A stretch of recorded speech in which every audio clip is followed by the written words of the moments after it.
Jack London had an excellent understanding of East Asia.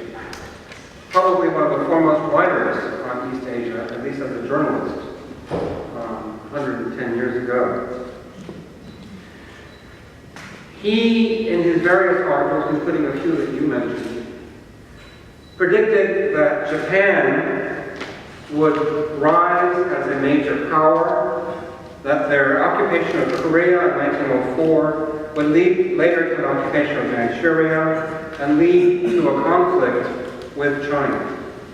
The conflict in China, he said, would foment a socialist revolution in China, which in turn would lead to the downfall of the Japanese effort in China, because there were 45 million Japanese and 400 million Chinese, and the numbers would work out in favor of China.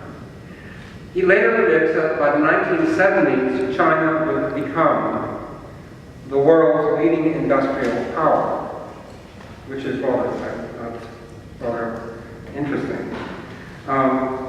Even though he didn't use the term Pacific Rim, as far as I can tell in my research, London is the first writer to really focus on the idea that the heyday of Western imperialism was over, and that the Pacific Rim would become, and he didn't say Pacific Rim, he said the region, would become the world's economic center by the late 20th century. He was obviously correct.